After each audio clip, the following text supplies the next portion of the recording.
Good evening, everybody. This is old Granddaddy. Come to talk to you again. As you can see, we took the curtain down so you can actually see how pretty I really am.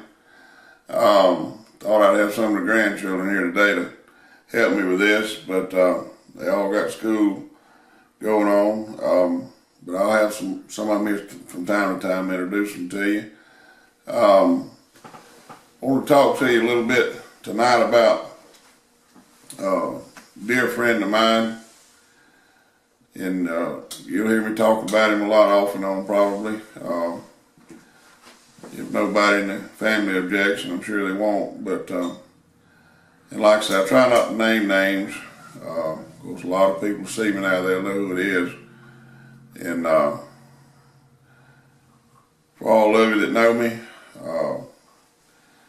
appreciate you tuning in, and we think about you dearly. I want to talk tonight about a dear friend of mine. He was an older fella. When I first got to know him real good, I was just a youngin'. Kind of grew up under him somewhat.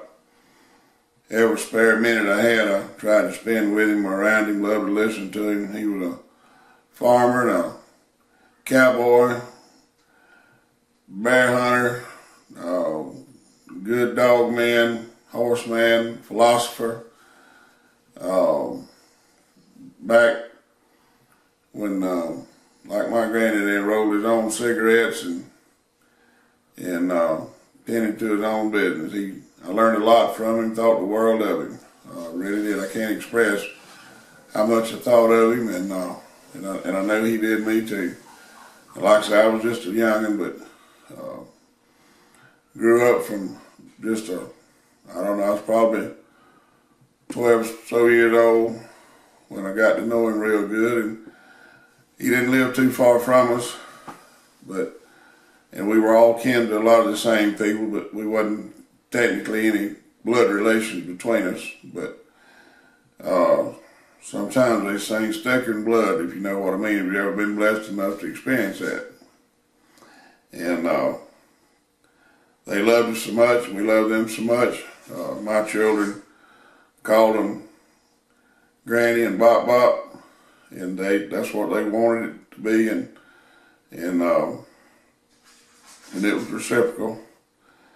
And they had grandchildren of their own, and there for a period of time didn't get to see them a lot because they lived far away for a while. But anyway, I want to tell you a little story that was relayed to me.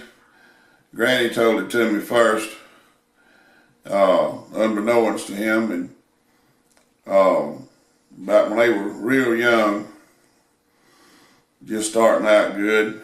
And of course, like I say, he farmed and done a little, raised cows and horses and kept horses and worked, the land.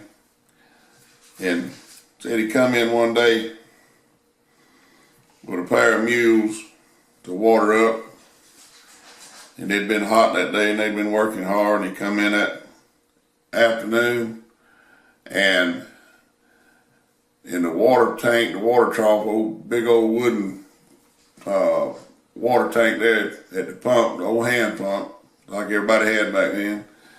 I guess a horse had, because there was horses and cows and everything around then, I guess a horse maybe had pulled the plug out of it. Anyway, it was dry. Normally it wasn't. Normally it always had at least some water in it all the time, but it was a big old thing. But had one of them old hand pumps you had to prime. If it sat very long and the valve dried out in it, the old leather valve dried out, which normally wasn't a problem. You just reach down there with a dipper and get a little water and pour in and put your hand over and pump it a time or two, and it'll catch right up and you can pump water. But anyway, come in there that day, and she said she was standing there at the back door watching, and he come in and had a pair of mules. They was thirsty, and they was cows and horses all around there trying to get water, and everything was thirsty. Apparently the tank had run dry earlier in the day, and it was hot weather, and everything out there was wanting water.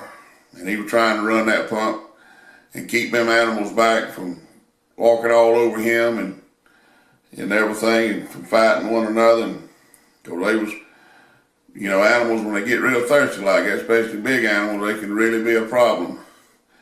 And he was dealing with it just as hard as he could, and couldn't get that old pump to go. There wasn't no water in the tank to put it up with a dipper, and so he pumped on that old thing, and he said he thought he'd about had it, and he said, as the water goes down. If you ever tried one of those old pumps, you'll know what I'm talking about. You'll think you got water coming, and that thing just moans and groans at you, and there goes your water. And after a little while of that, and snatching on them mules and everything, knocking him around, and you had to know him to appreciate him, but he was a tall, what we call a raw bony man, tough as spring iron, and worked hard all his life, and because he was a young man then, and he, he was one of them fellers that he only cussed when he needed to, but them mules and them horses was about to get the best of him, man. That old pump wasn't prime, and he didn't know it, but Granny had walked out there and got up there pretty close to him about that time, and he cussed that pump a little bit, and it come out of the ground with a 2-inch iron pipe. That was the well casing and the pump all in one, what the pump was mounted on, like everybody had back then down there. Then had to go with about 15, 20 foot in the ground to get water. And about the 10th time that thing done that, he said, I ought to just take my foot and kick you clean off with the top of the dirt. You no good. She said, well, why don't you just do it? Well, he was just mad enough, he done it. Said he took and slammed his foot into that pump, and it said, ping, yang, yang, yang, yang, yang. And I said, what'd you do? He said, I grabbed that foot up to my breast, and I danced, and I loved it, and I kissed it.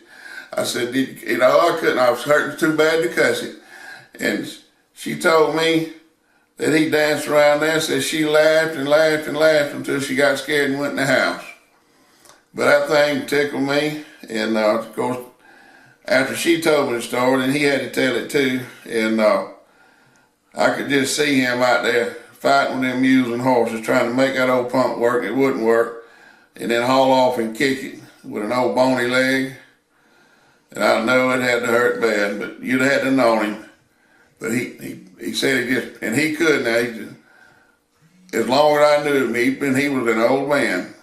He's one of the few fellas I ever seen could stand on one foot and put his socks and his shoes on without sitting down, one at a time.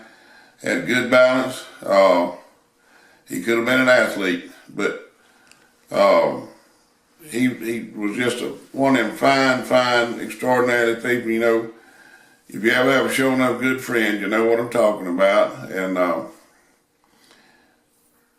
you kids down there, I wish y'all the best, and wish I was well enough to get out there and see folks, but I can't travel anymore. But anyway, she's telling me I got to sign off here now, and we'll be back on as we can get time and able to do it. Y'all give us a share and a like, and subscribe if you will. I've got a few current issue things here about I did one the other night on health care. I'm going to do one on taxes here before long, and so we'll talk about current things as well as old things and old tales. And if you got any old stories, anything you want to talk about, or any questions for me, give me a call. And like I say, be glad to help anybody who's got any questions or concerns about the horses or animals that I might can help you with. And like I say, all this is just my opinions, my thoughts, the way things were relayed to me. Hope I don't offend anybody or say something that you thought it was a different way. And that's fine too. Everybody's got a way, and everybody's way works some way. So y'all take care, and we'll be back soon as we can. Thank you.